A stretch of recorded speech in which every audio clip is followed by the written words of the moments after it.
Good morning, everyone, and thank you very much for joining me. This is the morning market review, and it is Wednesday. It is the 20th of March. My name is Russell Shaw. I'm a senior market specialist at FXCM. And just before we get on with the live stream, I'm just going to go ahead and bring up our disclaimers. We'll start off with the high risk investment warning. I want to keep this on screen for a few moments, and then I'm going to bring up our market commentaries disclaimer. And if you can have a read through that, it would be much appreciated. Hey Raj, good morning to you and welcome. Thank you very much for signing in this morning.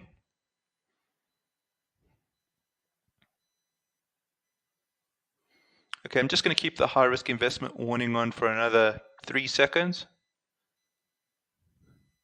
Okay, let's just bring up our market commentaries disclaimer. If you can have a read through that as well, please.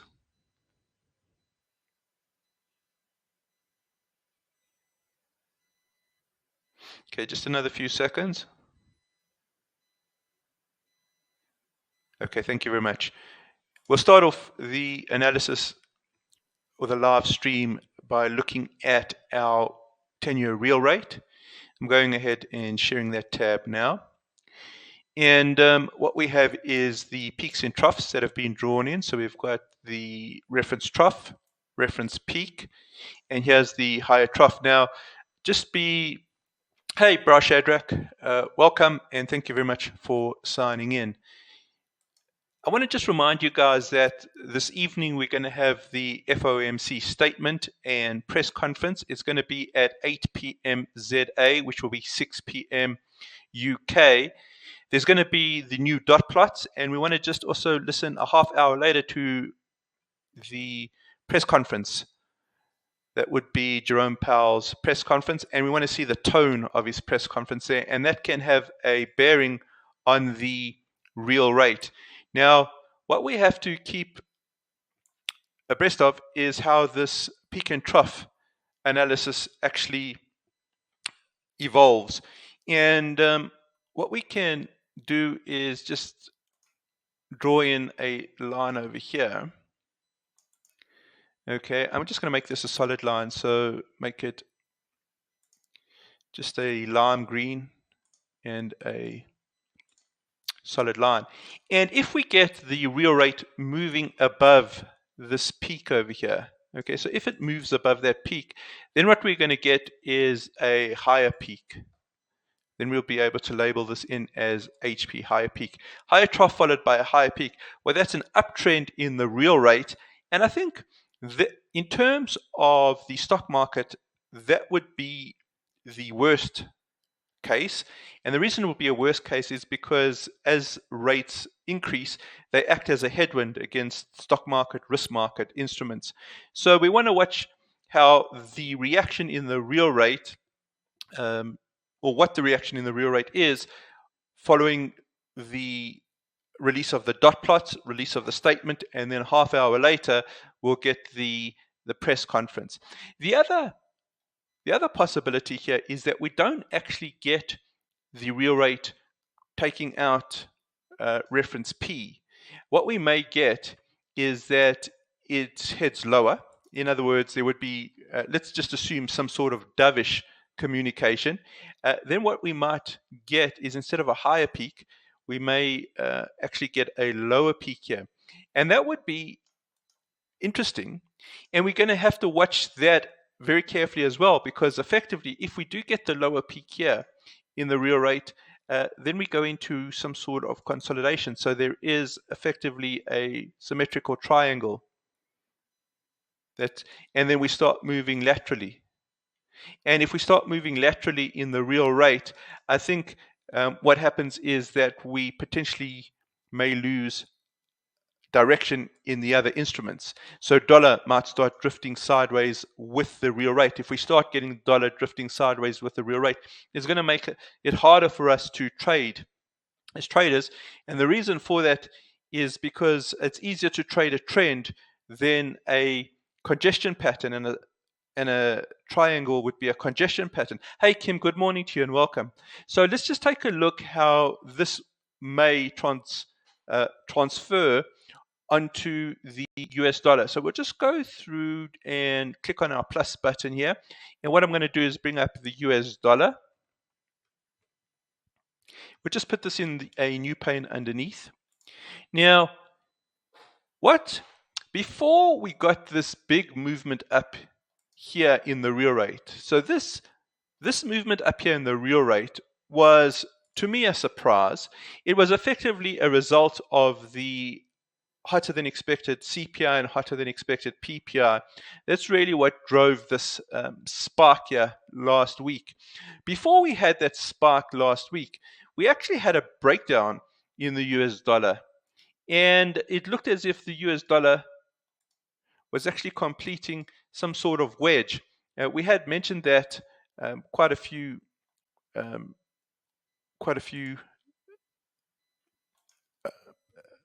live streams back, I think round about 2 weeks ago.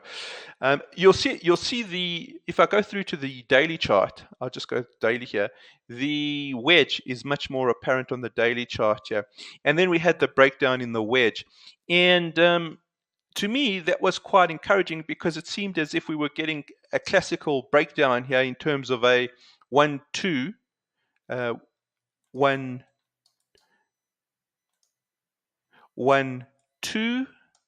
and then here would be the 2-3, and then I had originally hypothesized or postulated we would potentially get the breakdown in the US dollar. Hey, Indrin, good morning to you and welcome. Nice to have you on the webinar. What's happening now is that we are following the real rate. And again, why are we following the real rate is because, to me, you glean a lot of information from the real rate, and by inference, you glean a lot of information from the US dollar as well. So what I'd like to do is put our peaks and troughs in on the US dollar just to suggest a possibility, okay? And then what we'll do is we'll actually do a full top-down analysis of the US dollar. But what I want you guys just to be aware of is the peaks and troughs of the US dollar. So here would be our reference trough, right? And then what we would do is we would put our reference peak over here. And now it's unclear whether this is a higher trough at the moment because we don't really have the swing low. We don't have the swing low locked in yet. But for the time being, let's put HT. For the time being, understanding that we may need to correct that. And if we've got the higher trough here, and we're just assuming that it is a valid higher trough, what we can do is we can put our line across here. Now, what would happen is that if the US dollar crossed above the green horizontal, what we would do is we would put a higher peak here. And then we would have the US dollar trending up. And that's got all sorts of ramifications with it. Hey, Anna, good morning and welcome.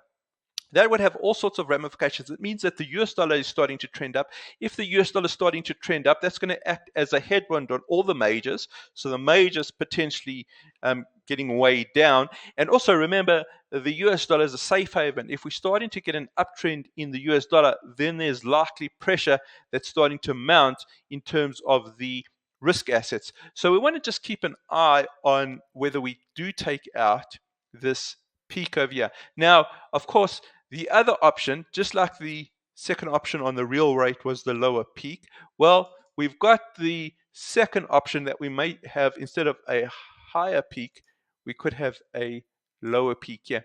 And again, it's going to be interesting to see how that unfolds, because then we start having that sideways movement. That's not first prize for us as traders, because that means that we're starting to move in a sideways pattern. We're consolidating. It's much harder to trade consolidations and trends. And if we're moving into a consolidation in the market, well, we just have to be aware of that, because it's going to make things a lot more difficult for us as traders. So if there's any questions around that, you can type those in. But we want to watch the peaks and troughs very, very carefully. Okay, we want to watch those very, very carefully. I just want to keep an eye on this higher trough, and I want to keep an eye on this peak here on the dollar to see if we do take out the peak. Now, right now, as you and I are speaking, there is a bias, it would seem, that the US dollar moves up. So I'm just going to bring up the weekly chart on the US dollar, and I'm going to share that tab. I've brought in here slightly different indicators, but I think this is quite interesting. Now, remember that the real rate is going to be very heavily or very much influenced by the FOMC meeting tonight. That is a key data point. Guys, just be very, very careful if you're involved in the market while there's a central bank release, especially the Federal Reserve. Now, take a look at what's happening here with the indicators on the US dollar weekly. I'm just zooming in here. And what we have is the green 5-week exponential moving average, and we have an orange 10-week exponential moving average, and then we've got the RSI underneath. Now, what's interesting is that the green 5-week exponential moving average is starting to pull away from the orange 10-week exponential moving average. So there does seem to be some sort of bullish impulse on the US dollar. Now, if that continues to manifest, if it continues to drive, then potentially we do take out that price point and we get the higher price. Then we're in, I think, a risk-off type of environment. So again, that's what we have to be cognizant of, right? Now, take a look at what's happening on the on the RSI. The RSI is above 50. As long as the RSI stays above 50, we're going to have a bullish momentum that's supportive of US dollar. What's driving the US dollar here? We are anticipating an interest rate reduction in the near future. Well, if you go back to yesterday's recording, Indrin, what we're suggesting is that, so I'm just going to bring back the real rate. What I'm suggesting is that the rate cut on the horizon is starting to get pushed back. And the more we get pushed back, Indrin, the more we're going to move into a risk-off type of environment. So remember, at the beginning of the year, the first rate cut was actually priced in for today's FOMC meeting. That's not going to happen. Then it was pushed back to May. That's not going to happen. And now the market expects the first rate cut to be in June. But even that June rate cut is in flux. What was almost 100% probability just a month ago, well, not 100%, I think it was around about 80%, I beg your pardon, is now just about 55%. So it seems we may even be pushed back from June into the July meeting. And what's happened, Indrin, is that the markets are repricing because they're forward-looking, okay? They're forward-looking, so it looks like we're repricing there. It's going to be interesting. Now, this is also going to be the key, guys. Listen to the tone of the meeting this evening. If it comes out hawkish, and I think that there has to be some sort of hawkish bend to this, because inflation has now started to become sticky. We're not moving down in a fast pace anymore. We're moving down at a much slower pace. It's really slowed down to a snail's crawl, right? So the Fed isn't really enthused about that, and they don't really have the data out there that they need to drop their rates. So that's exactly what's happening at the moment. So we can see we've got this bullish bias in the weekly dollar. We are able to stay 50 on the RSI. So what's happening here is that the market is repricing based on the fact that inflation is really starting to decline at a much slower speed. Now, there is another fundamental that we have to pay attention to. What we have to pay attention to is the fact that there is a slowdown in growth momentum as well. So we saw the real rate drop. I beg your pardon. The real retail rate dropped last week. We also saw the New York manufacturing index come down on Friday. It's just starting to seem that we're moving almost back towards a stagflationary environment. I just want to do a sound check now, just looking at Indrin and Kim's two comments. You guys, we broadcasting okay? Just to give me sort of a yay or a nay, or a yay if you can hear me. I just want to double check that. All right. given the fact that we are moving towards zone 1 on the, okay, thanks Raj. Given the fact that we're moving towards zone 1, let's just go down to the US dollar hourly chart, just sharing that tab. Here we go. And it looks quite bullish heading towards the FOMC. And the reason that I think that it's moving towards the FOMC is because I think there's going to be that hawkish, the hawkish tilted. And you can just see we've got a trigger 1. See that? We've got a trigger 2. And now what happens is the stochastic makes its way through to the upper quintile and holds. If we move through to the upper quintile and hold, then we've potentially got the swing on here. And if you just take a look at this hour's candlestick, there's a buying tail there. So it looks as if we've got some sort of support. Looks like we've got some sort of support. Okay. Interesting. Kim's just saying UK inflation came down a few minutes ago. What we can do is we just cross to the GBP USD here. Now, what's going to be interesting is UK inflation's going down, but we're expecting the Fed to be hawkish. Well, that may put GBP USD onto the watch list. Let's just see what's going on here. Gee, look at that spark up. It's moving up. It's moving down. We've got a long-legged gravestone doji there on the hourly. What's a long-legged gravestone doji? It's a candle of uncertainty.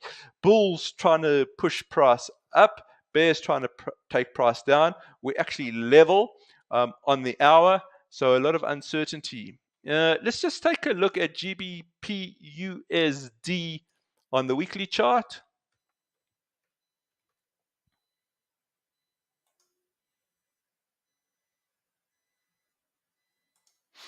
Okay, so here's the weekly chart, and it does look as we're getting this bullish kind of momentum behind the US dollar.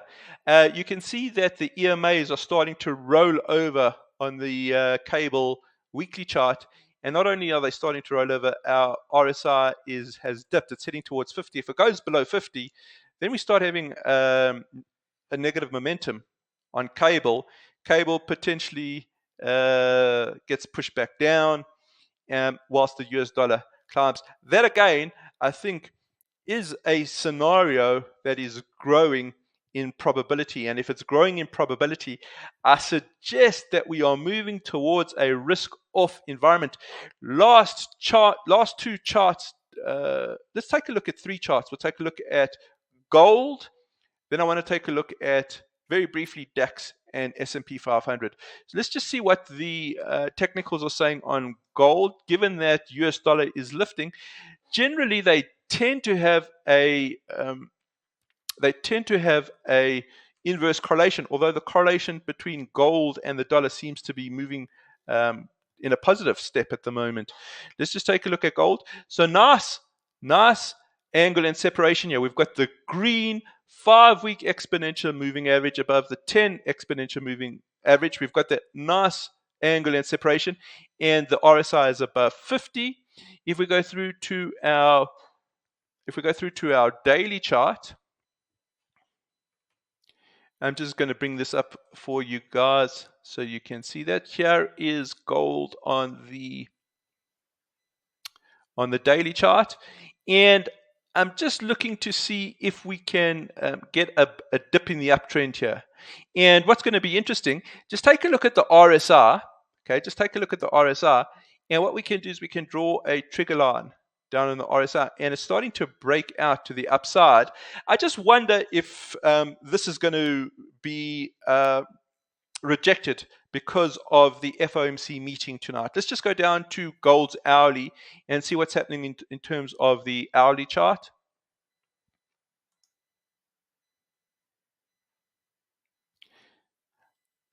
Okay, it actually looks as if gold may be taking some strain as we head towards the FOMC. If gold is taking some strain as we head towards the FOMC, I think it's because the market's expecting a hawkish tone. It's just we're kind of neutral at the moment, but if we get a bearish cross on the EMAs, and if the stochastic makes its way through to the lower quintile over here, I think it's because markets are expecting dollar to be supported. Now, if dollar is going to get a tailwind behind it, okay, if it's going to get a tailwind behind it, it's not surprising. What we can do is we can take a look at the DAX weekly chart. So we're just going to look at the DAX weekly chart and the S&P 500 weekly chart. And we've looked at these two charts previously, and the key is they're overbought. They're overbought. So I'm thinking that we may be heading towards a risk-off environment, specifically because the conditions are overbought, and that we're going to have to normalize, and that normalization probably going to be some sort of risk-off type of sentiment. If we go through to the SPX 500, you're going to see a similar chart there, which we've looked at many times over the last few live streams. Again, it's that overbought condition. So just bear in mind, guys, the FOMC meeting tonight is going to be very important. Look specifically at the dot plots. The previous dot plots indicated 3 rate cuts. Is that still going to be the case? If that reduces, I think we are going to have headwinds that are pushing against risk. I think dollar gets supported then. Okay, that's as far as we'll go this morning. If there's any comments, go ahead, type those in. I apologize that we lost transmission again. I find that this platform is very resource intensive, not quite as smooth as I'd like, but it seems. All right, sorry, we back now. So we disconnected, we reconnected. My apologies. If you found this useful, just go ahead, click on that rocket ship, that boost button, and I will look forward to speaking with you tomorrow. Have a great day ahead, guys. A great evening. We'll chat tomorrow. Cheers now.